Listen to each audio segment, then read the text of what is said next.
Sobat Semandap, kembali lagi di podcast of Semandap. Bersama saya Pradila Nur Fauzia yang akan menjadi host pada hari ini. Gimana nih kabar kalian hari ini? Semoga dimanapun kalian berada selalu dalam keadaan sehat dan bahagia ya.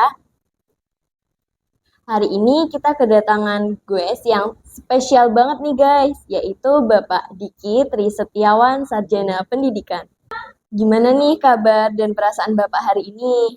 Alhamdulillah agak nge-swing hari ini, moodnya agak nge-swing tapi lebih banyak dopaminnya, lebih banyak senangnya, nge-swingnya itu lebih banyak senangnya, nggak tahu kenapa. Kok bisa Pak? Nggak tahu kenapa ya, atau mungkin karena tadi malam nggak tidur, mungkin jadi moodnya itu berubahnya cepat banget tadi. Oh, berarti energinya itu tuh habis gitu Pak. Kayaknya ngisi loh kalau ketemu orang-orang. Kalau social butterfly itu kan dia ngisi energinya ketemu manusia. Ih, aneh. Gitu. Iya, ya memang bapak aneh tau. Kayaknya memang aneh gitu. Tapi beneran kalau sendirian itu malah lemes, nggak dapat energi. Tapi kalau ketemu orang banyak itu energinya banyak ngumpul terus. Makanya betah di sekolahan sampai sore, sampai mau maghrib gitu. Berarti beda Pak kita. Iya, kayaknya kita berbeda, Mm-mm. hitam dan putih. Bapak yang hitam, kamu yang putih. Oke, Bapak lanjut ke podcast ya Pak. Oke. Kita hari ini temanya itu tuh tentang Bapak yang dulu ikut organisasi gitu, terus sama ini hobi Bapak. Hobi. Iya, Apa namanya hobinya? apa ya? Jadi pertanyaannya kayaknya mengerikan ini nanti. Agak-agak. Jadi gini Pak, Bapak kan dulu tuh wakil ketua organisasi kan ya Pak? Iya, lebih ini sih jadi ketuanya sih bukan wakilnya. Memang pernah jadi wakil kemudian naik ke ketua. Pernah juga sih sama sih. Hmm. Nah, pasti kan ada ya Pak, perbedaan pendapat, pikiran, dan sikap dari anggota. Pernah ada sering banget sering. Contohnya nih Pak, kadang itu ada sebagian anggota yang meremehkan atau menyepelekan suatu organisasi jika diberi tugas gitu Pak. Mm-mm. Misalnya kayak, lah cuman tugas ekskul, santai aja lah, kakaknya juga baik. Nah, pasti kan kalau anggota yang memiliki pemikiran seperti itu tuh, kalau diberi tugas itu tuh nggak sesuai harapan kan, Pak? Karena mengerjakannya tuh asal-asalan. Nah, cara Bapak tuh gimana ya, Pak, untuk mengatasi anggota yang seperti itu?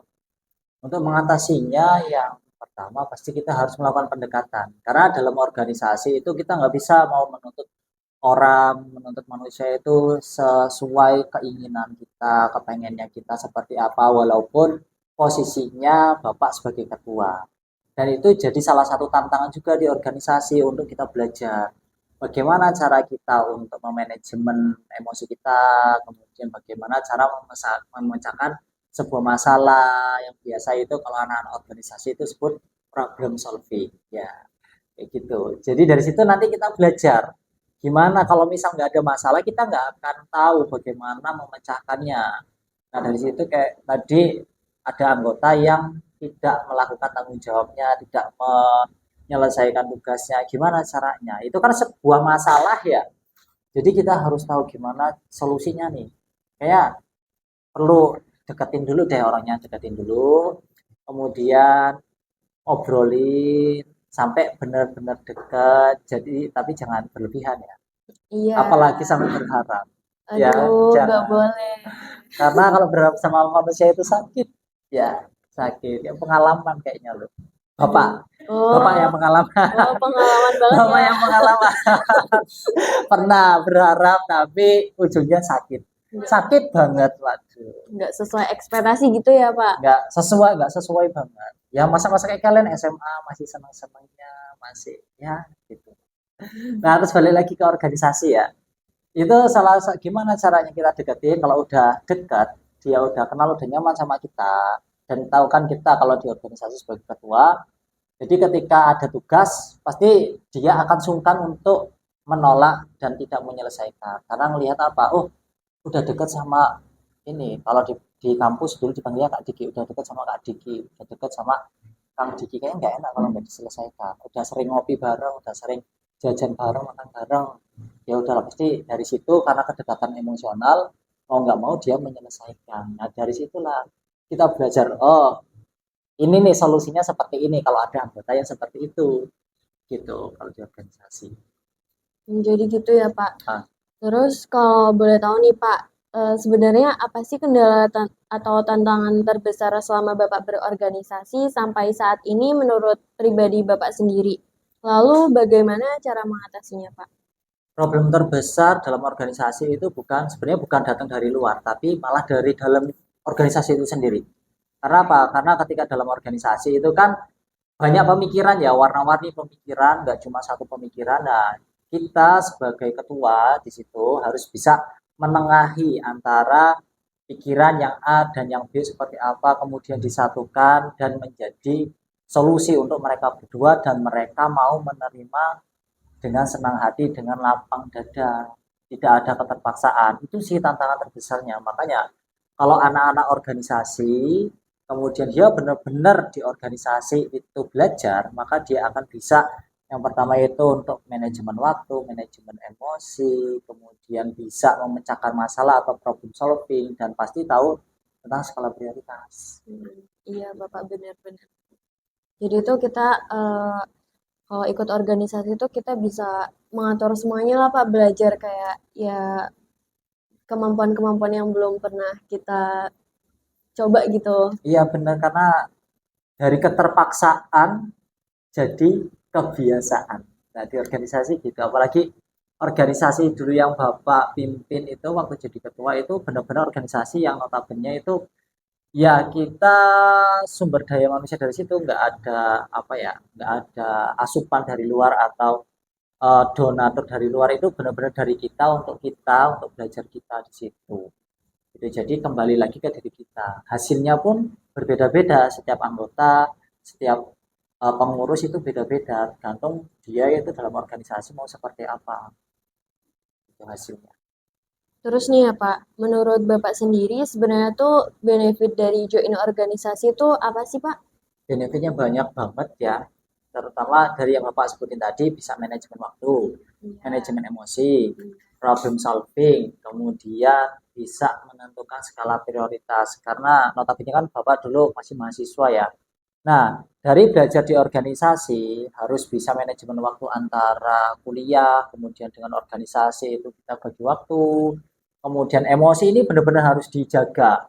Karena apa? Karena kalau lagi pening, kemudian masuk organisasi dan emosinya nggak dijaga, pasti akan meledak. Karena apa? Karena banyak pemikirannya masuk lagi, udah tugas kuliah belum selesai, makalah belum selesai, dosennya killer, ya kan? Iya, jadi Nah, semuanya tuh jadi kayak nggak numpuk jelas. banget. Jadi kalau memang kita nggak bisa manajemen, pasti kita akan meledak dan akan melakukan atau keluar ucapan yang tidak diinginkan oleh anggota. Dan di situ pasti akan membuat jarak antara Bapak sebagai pengurus atau ketua dengan anggota yang ketika Bapak bentak atau Bapak keluarkan kata-kata yang kurang pantas. Nah, di situ. Kemudian problem solving tadi kita memecahkan masalah. Jadi dari awal masalah kita analisa dulu. Awalnya kenapa sih kok seperti ini?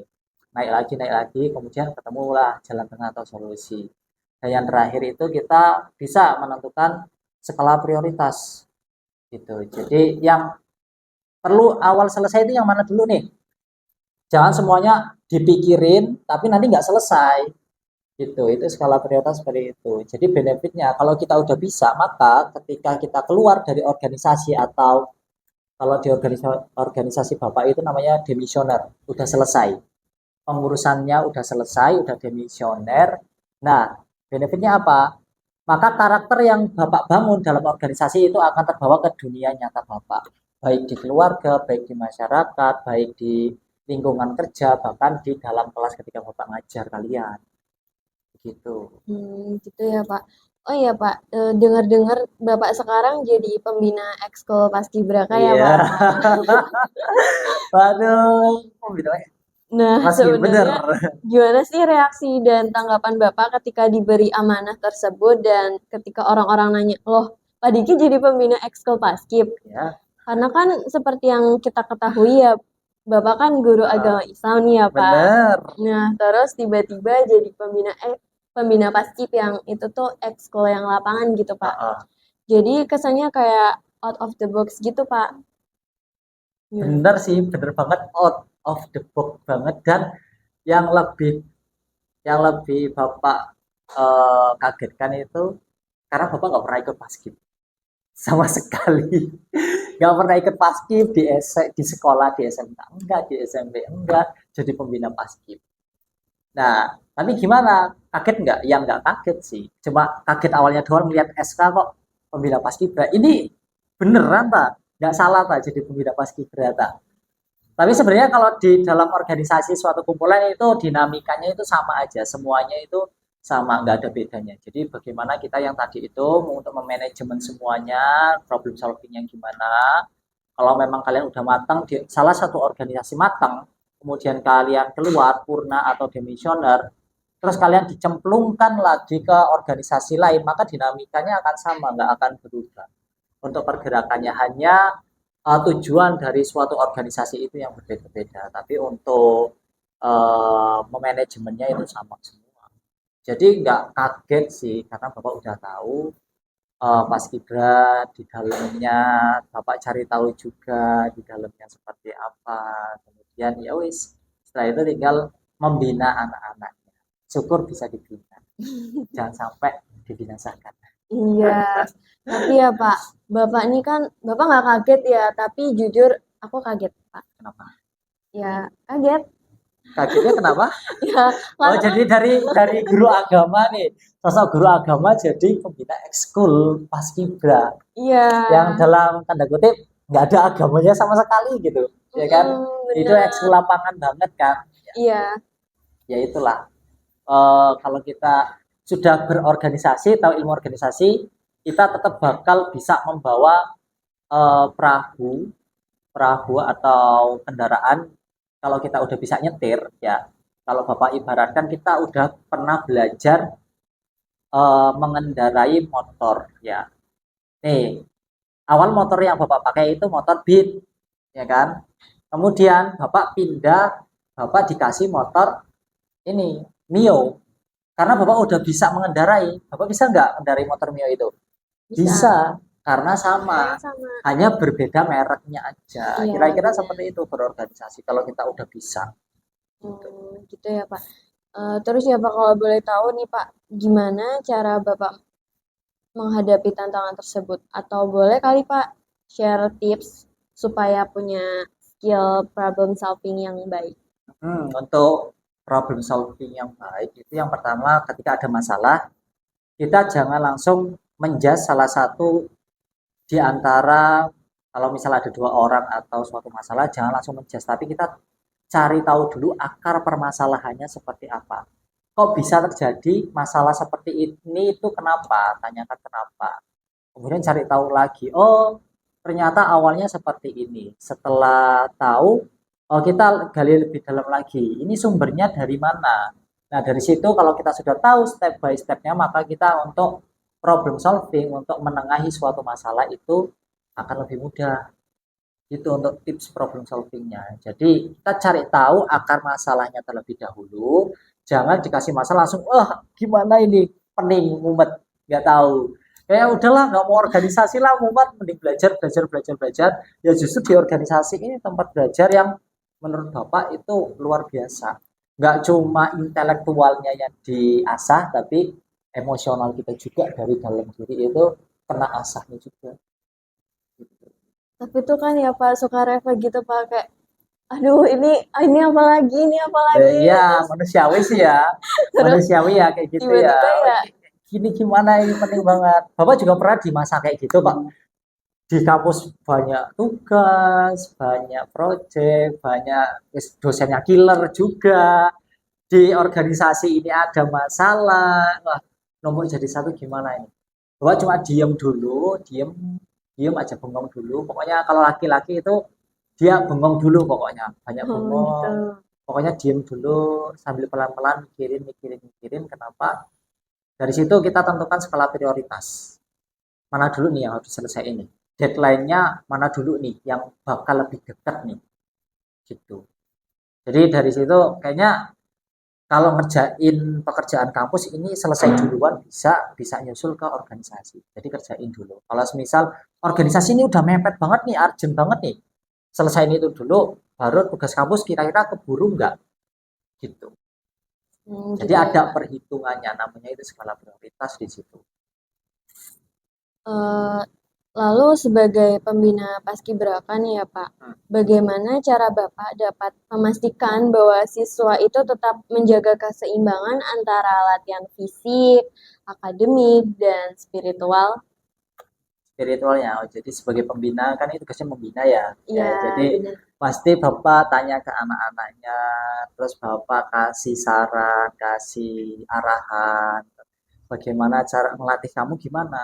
Bapak tanya dulu kebiasaan mereka dalam melatih itu seperti apa. Sekiranya Bapak anggap, oh ini masih manusiawi lah, maksudnya masih untuk anak-anak SMA itu masih kuat lah, masih apa namanya, ya masih sewajarnya lah gitu. Oke, fix, selesai. Jadi latihan fisik udah nggak ada problem lagi. Kemudian apalagi intelektual, apa akademisnya. Bapak tanya ke guru-guru itu anak-anak paskib itu ada masalah nggak Bu dengan pelajaran-pelajarannya, yang pelajaran-pelajaran Bapak Ibu ajarkan, atau tinggalan tugas atau bolos atau yang lain. Nah, itu yang kedua untuk akademik. Untuk yang spiritualnya, karena berhubung Bapak guru agama ya. Jadi Bapak langsung tegur mereka, kalau anak paskib harus sholat. Kalau nggak sholat yang cewek jangan di dekat masjid. Karena apa? Karena kelihatan nggak sholat. Walaupun kamu nggak sholat, tapi orang-orang lihatnya kamu itu anak paskib. Dikira Iya, kamu nggak sholat, yang jelek siapa? Yang jelek itu nanti paskibnya. Kalau misalnya kamu lagi halangan, jangan di dekat masjid ngumpulnya, pinggir ke yang lain. Itu untuk menjaga nama baik paskibra juga. Gitu. Kalau dari Bapak untuk mereka kemarin. iya Pak, karena kan biasanya tuh anak paskib itu tuh banyak dispennya gitu kan Pak. Uh, Jadi ya siapa tahu kan akademiknya itu tuh gimana gitu kan. Makanya ini ya perannya pembina untuk mengarahkan, untuk membina anak-anak atau anggota-anggota di ekskul, yaitu tanya ke gurunya, berkomunikasi dengan pembina lain, berkomunikasi dengan guru-guru yang mengajar mereka. Gitu. Nah, kali ini nih Pak, pertanyaan Apa yang ini? spesial banget untuk Bapak. Ada ini kayaknya agak mengerikan ini. Oh, spesial itu. Bapak yang minum ya gak apa-apa ya. Iya Bapak, Aduh. dengar-dengar nih Pak, Bapak tuh habis nonton anime ya Pak. Kalau boleh tahu Iya, nih Pak, iya. awal-awal Bapak suka nonton anime tuh dari kapan dan kenapa bisa jadi suka nonton anime gitu? Nah, minum dulu bentar ya. Pengen nahan tawa, pengen mengeluarkan tawa yang keras, tapi kok ya ruangan. Anime. Nah, dulu Bapak tahunya kan kartun ya, kalau masih anak-anak dulu ya, hari Minggu. Iya, Bapak dulu suka nonton Dragon Ball yang awal. Kemudian waktu SMA, masuk SMK itu, SMP itu udah mulai ada bau-baunya tuh. Udah ada bau-baunya, Bapak dikasih anime sama teman Bapak. bau-bau ibu. Bau-bau ibunya udah mulai tercium. Bau-bau ibunya udah mulai tercium. Dikasih anime, kemudian nonton kan. Nonton, bagus, ini anime apa? Ini kartun apa? Taunya kan dulu kartun ya. Ini Iya. kartun apa ini? Ini kartun namanya Sword Art Online. Oh, Oh, Sword Art apa itu? Online. Kita lihat ya, biasanya disingkat SAO. Dari situ nonton kok bagus, nonton terus masuk ke SMK, dibeliin laptop, download lah anime banyak. Download anime banyak itu ke Telkom, ini apa nama yang di Halte di Mm-mm. Pendopo, itu bayar Iya. 5.000 pulsa apa ya? Seharian di situ download anime. Download anime Oh, banyak banget di situ, dari mulai SAO kemudian dan yang lain-lainnya. Nah, dari situ udah mulai kecium bau ibunya, mulai keluar, mulai agak bau nih sekarang. Nonton terus. Tapi yang bagusnya di anime itu yang Bapak ambil itu ya, ternyata mereka di anime itu mereka itu jarang banget pantang menyerah. Mereka pasti bekerja keras, mereka pasti berjuang untuk menyelesaikan apa yang mereka inginkan. Itu positifnya di situ. Jadi berjuang terus keren nih. Jadi apa, dalam hati itu menggebu-gebu, oh, keren keren nih, harus bisa agak terbawa ke dunia nyata. jadi tuh tetap ada sisi positifnya ya Pak ya. Iya, ada sisi positifnya banyak sih menurut Bapak, sisi positifnya dari anime sih. Yang pertama itu tadi kerja keras, kemudian yang kedua di anime itu yang laki-laki itu banyak banyak yang jomblonya loh, ketemu cewek pun malu kayaknya. Makanya biasanya orang-orang anak-anak anime atau yang kita biasa sebut ibu itu pasti ada julukan itu. Kamu ibu ya? Pasti nolep. Iya, Ya karena itu karena awal-awalnya itu tuh berasa karena, banget. karena mereka kebawa ke anime, di anime itu jarang banget yang deket percintaan itu, jarang banget bahkan deket sama yang lain. Jadi itu kadang malu, salting dan lain-lain itu mungkin kebawa ke dunia nyata mereka. Gitu. Bapak juga pernah nolep sih. Oh, Gitu. terus boleh kali ya Pak kalau Apa? kita minta rekomendasiin anime yang bagus dan gak ngebosenin gitu. Wah, ini anime rekomendasi. Ini banyak nih untuk anak-anak pelajar, untuk yang kalian, untuk siswa, untuk yang sekolah itu banyak nih. Bapak rekom kalian nonton Death Note yang pertama. Terus yang kedua itu Kuroko Sensei atau Assassin Classroom. Kemudian ada Dr. Stone. Heboh banget ya di belakang ya. Heboh banget ya di belakang ya. Terus ada juga Vinland Saga. Ini kayaknya kalau kalian lihat 4 anime ini ya, minimal lihat 4 anime ini sama SAO lah. SAO itu anime pertama, terus jadi favorit juga, perjuangannya luar biasa. Ya, kalau kalian lihat anime ini, kalian termotivasi. Kalau melihat Death Note itu ya, itu diceritain karakternya si Kira ini, Kira sama L. L ini kan detektif ya, cerdasnya luar biasa. Dan Kira, dia itu mahasiswa yang juga cerdasnya luar biasa. Dan dia nemu Death Note lah. Bapak punya Death Note juga di rumah. Oh, Hati-hati lo tak tulis namanya lo kalian lo. Ya, jadi Kira ini nemu Death Note dan dia mahasiswa yang pengen ada keadilan di dunia ini. Jadi ketika ada berita di televisi tentang kejahatan, tentang korupsi ya, tentang, tentang yang lainnya lah ini ya, itu namanya kalau ditulis di Death Note itu, dia itu langsung mati orangnya. emang iya Dalam Pak? hitungan detik itu dia langsung mati. Kok bisa? Iya, namanya anime. Iya. Namanya anime. Kalau real life kayaknya ngeri juga ya. Eh, nah, ternyata di Death itu ada yang punya itu Shinigami namanya. Ya, Shinigami itu malaikat maut. Jadi kalau namanya ditulis, itu yang ditulis namanya itu langsung mati dia. Nah, sering terjadi kayak gitu, pihak kepolisiannya itu curiga, ini kok bisa kayak gini. Setiap ada berita kok meninggal, akhirnya merekrutlah si L, detektif yang luar biasa ini. Dan kebiasaannya itu menurut Bapak unik, tapi sering Bapak tiru. Duduknya itu loh, Kenapa Pak duduknya? duduknya itu apa ya? Gimana ya? Ya kali mau dipraktekin di sini.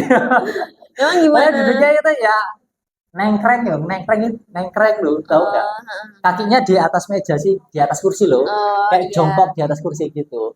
Nah, dia kebiasaannya kayak gitu, tapi ternyata ketika Bapak pakai, ketika baca buku, ketika nulis, enak juga ternyata ini posisinya. Kayak gitu ternyata enak posisinya. Nah, singkat cerita L sama Kira ini, nah dia udah mencurigai terus si L ini menyelidiki kasusnya yang dibuat Kira. Tapi Kira ini tidak kalah cerdas. Dia menutupinya itu luar biasa. Bahkan yang Bapak sampai speechless terdiamnya ketika si Kira ini keluar rumah, keluar kamarnya, dia itu selalu Kertas apa Pak? nyelipin kertas di pintunya. Di pintu bawah itu diselipin kertas, ya, biar tahu ada orang yang masuk kamarnya apa enggak. Nah, tapi sebenarnya bukan itu jebakan ternyata, bukan penandanya, bukan itu. Penandanya itu di gagang pintunya itu hanya di kebawahin 0,5 mm. Kan nggak kerasa banget tuh. Ya. Mm-mm. Dan si L ini udah mencurigai Kira itu yang melakukan pembunuhan sama penjahat-penjahat yang korup tadi. Ya. Kemudian dipasanglah CCTV di kamarnya si Kira ini, dan tahu apa namanya kertasnya itu dibalikin lagi di tempat semula sama polisi, tapi polisinya nggak sadar ternyata di gagang pintunya itu poinnya ketika Kira tahu ada orang masuk ke kamarnya apa enggak. Ketika dia oh ini ada yang masuk. Karena kalau yang megang Death Note kan dia bisa ngelihat malaikat mautnya ya di sini ya. Misal nih ya, Iya, misal bisa. misalnya misalnya bisa ngelihat di sini. Nah, dari situ dia nggak komunikasi sama malaikat mautnya ini yang punya Death Note. Jadi dia diem sampai keluar rumah udah nggak ada kamera baru dia ngomong. Wah, ternyata wih keren juga, cerdas banget pemikirannya. Sampai plot twistnya itu keren banget lah pokoknya di anime kalau nonton. Kemudian kalau Dr. Stone itu yang suka kimia, suka fisika, Nggak suka. udah gini-gini sih, siapa? Rara. Yang suka fisika, suka kimia, suka sains itu lihat Dr. Stone itu keren banget pokoknya. Banyak rumus di sana, banyak Pusing. uh, Pusing. tapi dibawa sama anime ternyata asik juga loh. Bapak nggak belajar kimia, bapak nggak belajar fisika, pas ngeliat Dr. Stone ngalur ceritanya, oh asik juga ya. Ternyata ketika garam dicampur dengan ini bisa jadi ini, bisa jadi ini, keren juga gitu. Wah, gitu. Terus kalau ngeliat apa lagi ya, Dr. Stone udah. Yang ketiga itu Kuroko Sensei, Assassin Classroom.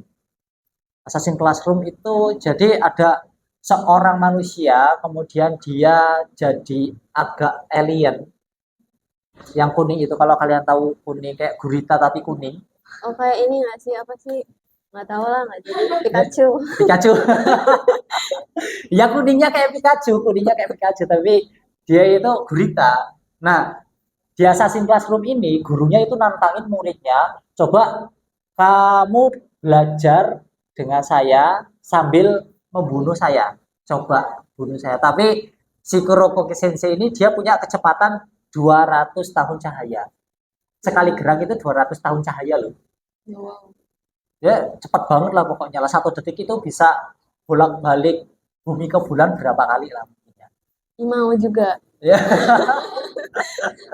Nah, dari situ kalau semisal nggak dia murid-muridnya itu sambil belajar terus sambil sambil ngelihat untuk membunuh si gurunya supaya nggak belajar lagi. Dari situ Bapak termotivasi kayak oh kayak kisahnya ini ya. Kayak kisahnya Syekh Muhammad Zakaria yang Bapak ceritain waktu jadi pembina. Ketika jadi murid dia punya guru luar biasa pintar, dia takut, makanya dia belajar. Ketika dia punya murid yang cerdasnya luar biasa. Jadi dia bisa membuat muridnya itu tetap belajar dan dia juga belajar gitu. Jadi nantangin muridnya buat belajar, yuk belajar. Kalau bisa kita nggak belajar. Tapi kalau nggak bisa ya belajar, kira-kira kayak gitu. Itu Kuroko Sensei kayak gitu. Terus kalau Vinland Saga itu anime yang menceritakan tentang perjuangan dendamnya seorang anak karena ayahnya dibunuh. Kemudian dia latihan untuk membunuh si pembunuh ayahnya. Tapi dia ikut sama rombongannya yang membunuh ayahnya. Gimana coba? Jadi dia ikut kelompoknya yang membunuh ayahnya itu cuma pengen membunuh pemimpinnya. Tapi dia gentle, nggak membunuhnya itu pas dia tidur, tapi dari mulai pertarungan by one gitu. Jadi gentlenya itu ada di situ. Kemudian setelah dia di season 1 dia bisa membunuh, di season 2-nya dia mencari jadi diri sebenarnya hidup ini untuk apa. Dari yang tadinya dia itu orang yang ditakuti, pendekar, pokoknya nggak ada yang bisa ngalahin dia. Di season 2-nya dia jadi babu. Kok bisa? Dia jadi babu karena dia udah ngerasa udah dapat semuanya. Tujuan hidupnya untuk apa lagi gitu. Jadi dia bingung jadi babu ternyata dari semua perjuangan kita kalau kita dapat itu hasil akhirnya itu hanya ketenangan yang kita pengen gitu. Kalau untuk yang detektif lain ada kayak Toki, detektif Conan itu banyak lagi. Oh, anime Bapak tonton banyak banget sih. Jadi bingung juga mau satu-satu nggak selesai ini kita. Iya, bisa sampai besok. Harus ya Pak, dari kelima anime itu tuh Hmm, apa nih yang harus ditonton duluan? ditonton duluan. Death Note.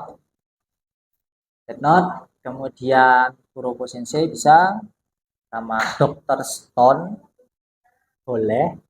SAO itu hiburan sih tapi keren sih keren itu. SAO sama Vinland Saga bisa ditonton juga. Gitu. Cobalah tonton. Siapa tahu kalian jadi wibu juga. Beralih berarti. Oh, sudah. Bapak mau menghijrahkan yang K-pop ini. Nggak mau Bapak. Menghijrahkan. Dulu kira-kira Bapak pernah nggak sih Pak ngatain orang atau bahkan teman Bapak sendiri tuh wibu kayak, ih wibu gitu. Wibu. Iya, terus kan biasanya ada aja tuh orang yang pernah ngatain kayak gitu, tapi malah jadi salah satunya. Bapak pernah ngatain teman Bapak, ih wibu bawa bawang. Tapi posisi Bapak itu udah jadi wibu. Wibu ngatain wibu. Wibu ngatain wibu. Karena SMP itu kan belum tahu yang namanya wibu apa, cuma nonton anime gitu kan, suka. Terus habis itu ikut cosplay. Oh, cosplay apa? Pernah cosplay juga. Pernah cosplay Tobi sama nge-cosplay Obito gitu. Di pendopo lagi dulu. Mungkin kalian masih kecil kali ya. Iya, seriusan. Tolong ini jangan ditayangkan ya. Seorang Pak Diki guru agama pernah cosplay. Pernah cosplay waktu SMA itu, waktu masih SMA cosplaynya, waktu masih sekolah. Terus selama banyaknya anime yang sudah Bapak tonton ini, ada nggak sih Pak nilai-nilai tertentu atau hikmah yang bisa diambil dari nonton anime itu sendiri Pak? Banyak sih, banyak hikmah yang bisa diambil, pelajaran yang bisa diambil. Dari yang pertama itu motivasi mereka ketika mengingat sesuatu, mereka nggak akan menyerah sampai mereka dapat. Tuh, di anime itu banyak banget. Pasti kayak gitu. Kemudian yang kedua, ketika mereka itu orang-orang Jepang atau yang di anime itu sudah berjanji, maka dia akan selalu menepati janjinya. Jarang banget ada yang mengingkari, kecuali kalau memang ada hal urgent atau kecelakaan, baru dia nggak datang. Tuh, menjaga janji banget nih anime nih. Kemudian kalau dia waktu-waktu hari-hari besar atau hari-hari keagamaan, dia benar-benar akan hikmat dalam melakukan ibadahnya mereka, kemudian dengan adat-adatnya mereka, gitu. Dan sangat menghormati orang tua di anime itu. Jadi benar-benar menghormati orang tua, kemudian menjaga kebersihan, buang sampahnya nggak sembarangan. Tuh, kalau kamu ke Jepang ya besok, misal Dila ke Jepang ya, pokoknya juga pengen ke Jepang sih. Ke Jepang bareng-bareng. Ya, kalau misal Dila itu buang sampah di Jepang, terus orang Jepang itu ngeliat, dia akan ngambil sampah, kemudian dibuang ke kotak sampah, setelah itu dia akan menundukkan badannya ke Dila. Kena mental nggak kalau kayak gitu? Dari situ, pasti akan kena mental, wih, Dila kayaknya diriku ini kacau banget nih, kelihatan malu banget gitu. Nah itu sih, banyak poin-poin baiknya lihat di anime. Jangan lihat wibu. Banyak ceritanya genosida, banyak perdagangan manusia, konfliknya itu banyak banget. Bahkan relate sih sama dunia nyata sebenarnya, kalau Bapak lihat relate juga ya ternyata ya. Gitu dari anime. Dari anime ya Pak. Apakah tertarik masuk jadi wibu? Nggak tahu. Ya. Oke, ini ke pertanyaan yang terakhir Pak. Saya lihat Bapak suka memberi kata-kata dan quotes gitu ya Pak di kelas. Wah, ini dadakan banget ini sih ya. Terus ya. Soalnya saya sering lihat gitu Pak di Instagram kelas 10 untuk kata-kata Bapak itu sudah memikirkan sebelumnya atau emang tiba-tiba gitu Pak muncul di pikiran Bapak? Terkadang tiba-tiba, terkadang ada yang dipikirkan juga. Nah, karena tadi ini tiba-tiba ya, ini datangnya tiba-tiba karena ngomongin anime ini ada kata-kata nih, keren juga ini. Oh, apa tuh? Ini dari anime. Ini dari anime No Game No Life. Ini anime lama banget gak dapat adapsi season 2. Lama banget nih Bapak tunggu-tunggu season 2-nya nggak ada. No Pak. Game No Life. Emang nonton itu juga? Enggak. Drakor tapi Pak. Terus gimana? Ini mau kasih kata-kata? Oh, ini dari No Game No Life ya. Ini anime rekomendasi juga sih. Ini rekomendasi. Jadi peraturan di dunia itu ditentukan oleh game. Kamu mau ngerampok, contoh mau ngerampok ya, harus main game dulu baru boleh diambil. Kan lucu, tapi lucu tapi pelajarannya banyak di situ. Perjuangannya luar biasa si Sora ini. Nah, kata-katanya adalah Apa wah, tuh? kata-katanya dari anime No Game No Life ya. Life is not a game of luck. If you wanna win, work hard. Nah, itu kata-kata dari anime No Game No Life. Kata-kata hari ini. Artinya hidup itu bukan sebuah permainan keberuntungan. If you wanna win, jika kamu ingin berhasil atau ingin menang, maka work hard, bekerja keraslah. Kata-kata untuk anak podcast dari anime. Dari animenya langsung. Jadi kita harus bekerja keras. Iya, Ya. harus bekerja keras. Oke nih Pak, nggak kerasa ya obrolan kita hari ini sudah di penghujung podcast. Semoga obrolan kita hari ini bisa bermanfaat bagi banyak orang. Amin. Amin. And see you di podcast selanjutnya. Ya. Bye-bye.